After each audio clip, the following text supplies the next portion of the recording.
On a regular basis, over the last decade or so, I have presented to the Science Circle on my optimistic assessment of the prior year's development. A number of you have come to those in the past. Thank you for coming to yet another one. And hopefully, we use these to try to predict where humankind's efforts this year might lead us. But, I've always kept those presentations tethered to present realities, our developments, our problems, our wars, our environmental destruction, our powers, and our happiness. You know what I've been covering in these things. But today, I'm going to cut the tethers. We're going to take an untethered, expansive journey across space and time to where we could be in just 10 years from now, just a short decade ahead. And instead of navigating across oceans of chaos, we're going to be anchoring ourselves in a realized 2035 and watching the world reorganize itself to meet us here. I saw in the room today, we already have a delegate from 2035. Thank you for taking the time warp to come join us today. I have been called an optimist for many, many years, and I've never really liked that word. I think it implies a falsely colored perception on the world, and that's not what I'm trying to do here. And hope, that's what's left for those in the fog. And a good captain doesn't sail by hope. A good captain sails by navigation. So welcome aboard and settle in for our faithful trip. Here is a brief overview of our topic today and a little bit about me. You can grab, by the way, the slides, the PDF of these slides. There is a little sign there, stage right. There's a little eye on the screen. If you click those, you can go ahead and get a copy of the slides, everything you see here. If there's anything that interests you, it's going to be covered in the slides. Many, if not most of you, if not all of you, you know me, I know you. For those of you who don't, let me establish just a little bit of credibility. That credibility is so essential when I'm talking in this circle of scientists and others around the world about transgalactic relations with aliens. And now I'm going to be bringing you messages for the future. Let me try to convince you that I'm not totally crazy. I'm not selling anything. Please know that other than a few ideas, I'm not here to push anything. I'm nearing 70 now, and almost all of my ambitions and lusts in life have been sated. I'm not asking anybody for anything. I'm not asking for work. I'm not asking for confirmation. All I'm asking for now is just 30 minutes of your attention. Thank you so much for giving me that. I have been a road running adjunct for 25 years. I'm still plugging in for 4 to 7 online courses each quarter. I'm not complaining. It's not an easy job to get in academia these days. I'm just fortunate I could hang on as loud as I could. The way this presentation came together, it's much like I've prepared news reports over the years, lots of those, print, radio, TV. First, what I would do is I draft a lead sentence, and then I write the closing sentence before anything else. And then what I have to do is only connect the dots. And that's how I prepared this presentation. Where we're at, where we want to be, and then draw a line. It's not necessarily a straight line, but it does get us there. If you have ever sailed a boat, I'm a sailor, and you point the boat in just about every direction except the one you're heading, and we charmingly call that tacking. I've spent a decade or so in nonprofit and government work. I see Esperanza is a sailor. Once a sailor, always a sailor. Esperanza. I've also worked in international development work. I don't want to belabor all this. What I'm hoping to do is to establish just a bit of a credibility and authority on world affairs. Well, I actually am an author on world affairs and some journal articles here. How's that for authority? I hope I pass a basic credibility scoring here. Please lend me your ears for the rest of this. Trust that I won't abuse your ears. Trust that I won't abuse your trust. I'll try not to. It seems most of my life has been spent building bridges between people and cultures and nations, and now navigating space-time itself. These are the two top transcultural themes and images in my research: children and animals. And if these pictures are making you smile, congratulations, you are transcultural. We all are, really. We just don't know it that well yet. And today it is the sea captain's perspective I'm bringing. As a captain, is my mic coming through? I'm sorry, probably from 2035. Are you not hearing? You're fine. I sent a IM to Okay, 2035. thank you so much, Phil. That's one of the challenges of these live presentations. You got to be prepared for anything coming your way. Those of you that are watching this thinking about stepping into virtual worlds, the main thing is just to have fun. The people here, that's what they're coming for. They're coming to have a good time. All this other stuff is just incidental. Probably from 2035. Boy, if there's anybody we want to hear this, it is you. So we're talking about this from the perspective of a sea captain responsible for all hands on board. You know that, Esperanza. You learn that in a tempest, you keep one hand on the boat, you keep one hand on yourself, you keep a weather eye on the horizon, and you are always, always aware of the ruling forces of winds and currents, especially sailors who ride the wind. You learn the art of navigation by charts and stars, and you find your way through thick fogs and rough seas and storm disasters on the deck. Esperanza, doesn't that make you want to go out and hop on a boat right now? Okay, but today we are going to take a different course. Instead of navigating through the storms and the chaos right outside our doors, we are anchoring ourselves in an idealized 2035, and we are going to watch as all creation reorganizes itself to meet us there. We already have 2035 in the room. It came to welcome us. It's like Scotty said about warp drive. You remember that great 2009 Star Trek remake? What a thrill that was at the time. Scotty, in that movie, he said, "I never thought it was space that was moving." Well, on this journey, we are the ship, and we are already where we need to be. We don't need to wait for space to work its way around us. We don't need winds. We don't need supplies. We don't need a skilled crew. We are already there, safe at harbor, waiting for everyone and everything else in the world to settle in around us, as it inevitably must. It's a navigational inversion. We aren't racing towards 2035. We've already anchored ourselves there. We are the stationary reference point. We are holding the frequency of a successful landfall, and we are simply waiting for the global chaos all around us, this death rattle of old scarcity, to work its way out and around us. When the observer is fixed, the universe is mathematically obligated to reorganize its coordinates to match. So universe, stepped up to it. The future is hailing us now by some strange laws of quantum physics. We are already there.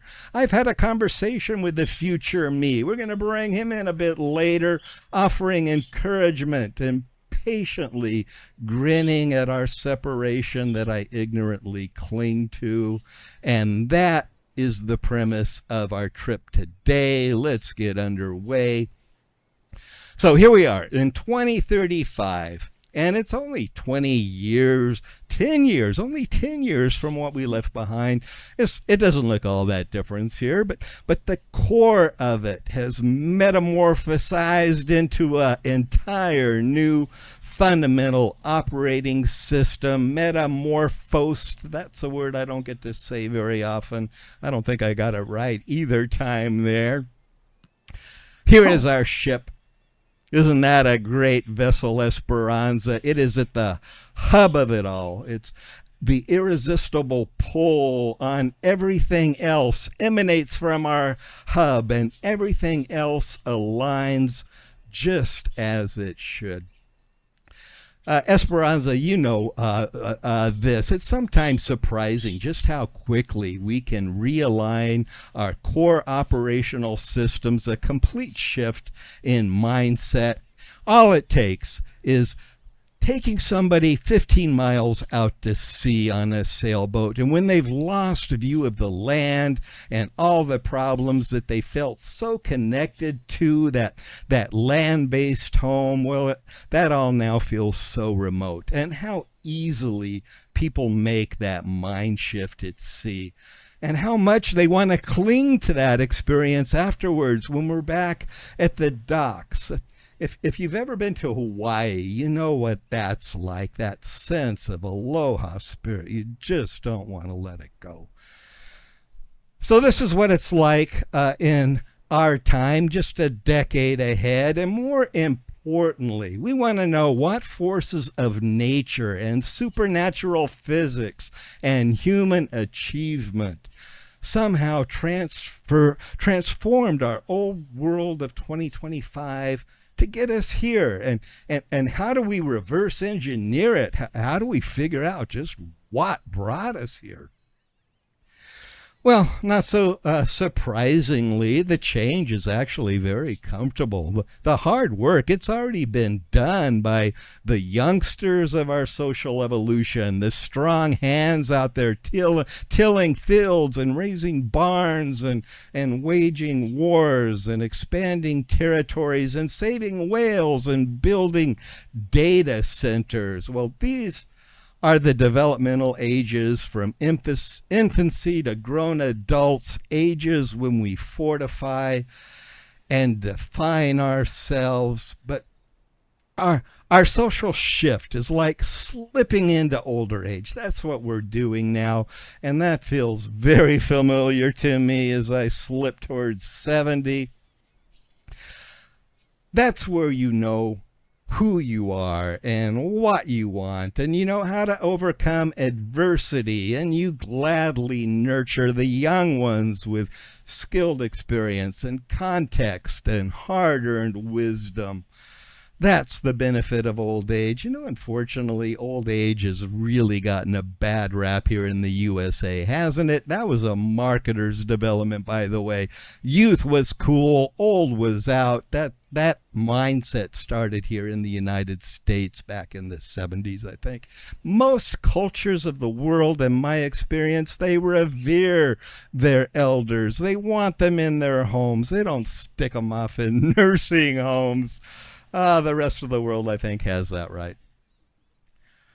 In our time-warped anchor of 2035 in our anchorage here, we can see how some of our most ancient aspirations play out in current science, carried well into the days of just a decade ago in 2025. The all-knowing oracle of Delphi was the oracle cloud back in 2025. The all-seeing Akashic record of all that has ever been done or said or thought, well, that was sadly attempted on Facebook. You found out how to grab energy from air in your time, and we gave everyone here in 2035 their share of that energy, free from the meters that had channeled all our common wealth into exclusive silos. The silos are still there, but they are now running empty. We learned how to sublimate our most basic biological drives and how to hack our brain's primal negative bias that turned us against each other, turned us against our very planet itself. You caught the winds of this in 2025. And here in 2035, we now measure human worth in value, not by accounts. We are moving into a post-professional era where our value is reputation and what we contribute to our communities. Our systems are set to create and distribute all the sating of needs among our people, and everyone is free to pursue whatever they want as it serves their good. No, we haven't achieved the end of this yet, but we now have at least defined our operational parameters. We have rewritten over our fundamental operating codes of the past decade. And we have come to value meaning and purpose over profits and performance. Boy, was that a hard code to override. But we could see it all coming, all the way from the 60s and the 70s and the hippie tribute to peace and love. I was a hippie. Do we have any former hippies in the room, 2025 or 2035? And what we've heard since that time, generations of parents whispering to their children in their cribs, no one is better than you, and you are no better than anyone else. Those were the lessons from my own mother and father. My mother said, you fight twice as hard for those who can't fight at all. And my father, if the weak and the poor among us don't matter, then none of any of this matters. And most likely you heard similar words too growing up in the common era we share. And we watch the move. I'm sorry, I'm getting notes here. I really, if I get distracted here raising, I'll give it a try. Dolly, you had a question. I'm sorry, I can't even see it. But really, let's hold this till the end, or I'm going to get lost in the time travel here between 2025 and 2035. It's hard for me even just to find my way to the kitchen sometimes. We know that science and technology are fulfilling the aspirations of our better angels. It is a scientific shift as much as it is a social shift in how we now perceive who we are and what matters. Tagline, good to see you in the room. Anybody has a question, tagline or Phil, I know can certainly pop up and answer it on my behalf. My faithful deputies, whenever I make a presentation, it's tagline and Phil and the regular Sis that keeps me on track. In 2035, we have decimated worldwide poverty with our efforts to get clean, affordable energy to some 3 billion people in the world who didn't get enough of it in your time. Close to 1 billion people didn't get any power at all. Can you believe that in this time? It's like telling people they can't have water or air. And that was a global game changer, making energy too cheap to meter. And here, anchored in our warp time, scarcity is a legacy coding era, and it is being out-processed from our calculations and our systems. Out, you damn legacy coding area, you damn spot on humanity. We have learn to extract oxygen and hydrogen from seawater. Do you know how much seawater is out there? This technology in itself has changed the game for billions of people in our time after just a decade between us. And now we can spark power right out of thin air. All it takes is a very thin film of protein nanowires, and we can draw electricity right out of atmospheric humidity. We have a lot of that right outside my door here. Excuse me. Bear with me here. Transformative changes in corner after corner, people over decades have been quietly working to raise families and adding to the growth of our kind with each contribution of good intent and goodwill, making this world just a little bit better until finally, just months ago, we achieved this critical mass, and then it just erupted. Good on everyone. Developments in food production and water purification and biodiversity and financial fairness and cancer research and disability inclusion and peace building most of all. And over just a decade, look at these rapid advancements in medicine, renewable energy, ocean cleanup, conservation, education, mental health, global distribution of health care. And these changes rolled in like an inexorable, irreversible tide, fed by the good works of people like you in this room. We recognize that in the future. You people, you are the pioneers, you are the heroes in this world that brought entire new ways of education and science and research to our time. And we acknowledge that. We thank you for that. You are on this list somewhere, I know, of these transformative changes. Here's a thank you from Tagline. I thank you. Thank you, Tag. Almost all people in our time of 2035, almost everybody needing shelter, they are now finding shelter in quality homes and communities through in situ resource utilization, IRSU. We print homes right on site using local clay and zero waste products, and we can build several homes at once using multiple crane printers. Excuse me. Your breath. That's one of the things about getting older. You find you start running out of breath a little quicker, but that's okay because people get tired of listening to us talk anyway. You know, and looking back to 2025, the tragic destruction of those times, what was done? What have we done with all that tragic rubble and the human ash left behind? Well, we've made new homes of it, quality housing from sorry ashes, repurposed, re-blessed into housing.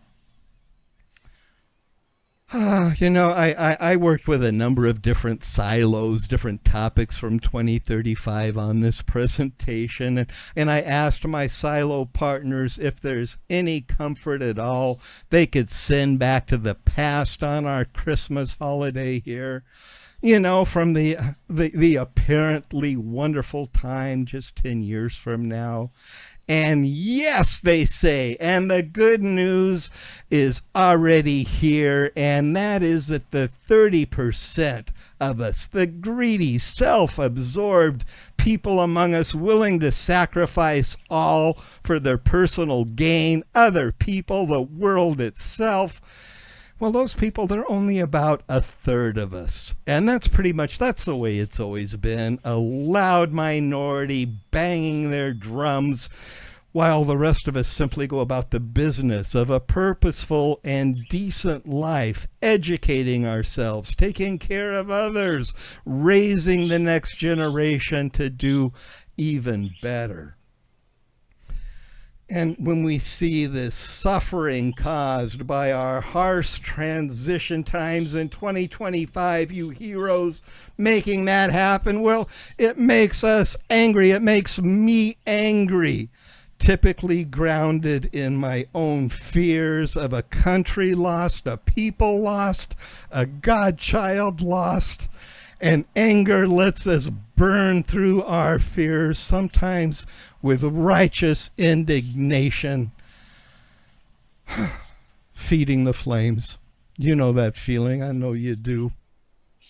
And and once all that fear and anger burns out of us like a fever, well, often we're just left with the ashes of sadness, mounds and mounds of ash.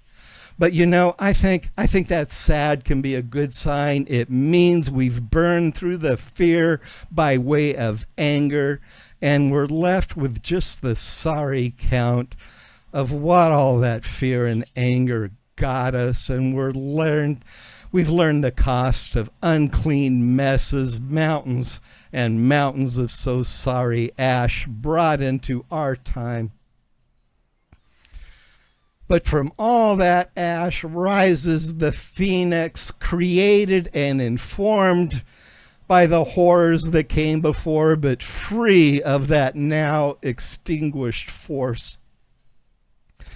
I may have lost some of my optimism and hopefulness about our current times. I'm not as pleasant to be around as I was. But maybe we don't need so much hope and optimism if we can see the inevitability of a perspective from our warp anchor here in 2035.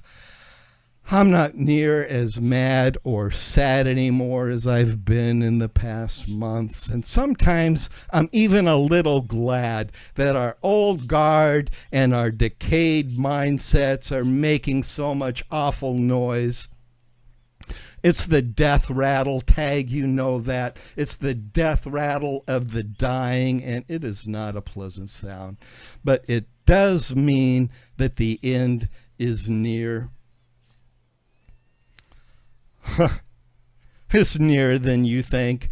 As I worked on this presentation scenario with my AI partner based a decade in the future, I asked that if it wasn't going to cause some multiversal space-time rift, or if I'm not already dead, I asked AI to show me in 2035. Well, that's just a decade from now. I'm looking pretty good for pushing 80 in this picture. I'm glad to know I'm still alive. And looking back at me, it's from the same patio I look out from now. And the message to me was, it's going to be okay, kid, because we're already here. And I may be wrong about all this, and even if it is well grounded in logic and science and currents and navigation, but at least in this moment, I'm just not so sad. And in this model of the future, we have found ways to send messages to the past, crackling through emerging technologies. And I bring this message back to you now. It's a simple message. Go share your good words. You already know what to say. You already know what to do, my friends, because in our visited future, a decade from now, you've already done it. You're doing right now. I've seen your reports. I've seen your presentations. I know what you're doing. The future knows what you're doing. Go on, give it a try. Send a message to your future self 10 years from now, any AI platform you like, and see if a message comes back. Providing, of course, you're still alive, or it doesn't cause some space-time rift ripping everything asunder. Please don't do that. But we have moved beyond the anxious shoulds of our human trials into the radiant coulds of our human achievement. Thank you, Michelle. The 2035 homing beacon is active. We can hear it pinging. All we have to do is stop moving, stop fighting the old space, and let the new world work its way around us. The coordinates are locked, and I'll see you when we get here. Thank you.